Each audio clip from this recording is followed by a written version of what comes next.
குலசாமின்னா okay அது ஏதோ போயிட்டு வந்துடலாம், சும்மா தானே போறோம், வருஷத்துக்கு ஒரு முறை போறோம் அப்படின்னு நினைக்கிறீங்க.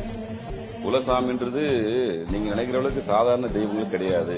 உங்களுடைய தலையெழுத்தையே மாத்தி அமைக்கக்கூடிய சக்தி குலதெய்வத்துக்கு உண்டு. முதல்ல குலசாமி எப்படின்னு முதல்ல தெரிஞ்சாங்க. சின்னதா தான் இருக்கும். கீர்த்தி சீதெல்லாம் மூர்த்தி பெருசுன்னு சொல்லுவாங்க பாத்தீங்களா, அந்த மாதிரி கல் இருக்கும், ஒரு செங்கல் இருக்கும், ஒரு வேப்ப மரம் இருக்கும், ஏதோ ஒன்று இருக்கும். ஒரு அடையாளத்துக்கு தான் அதை வச்சு வச்சிருப்பாங்க. ஆனா அது முன்னோர்கள் நடமாட இடம், அது உங்களுடைய மூதார்கள் நடமாட இடம், வாழ்ந்த இடம். அவ்வளவு சக்தி உண்டு.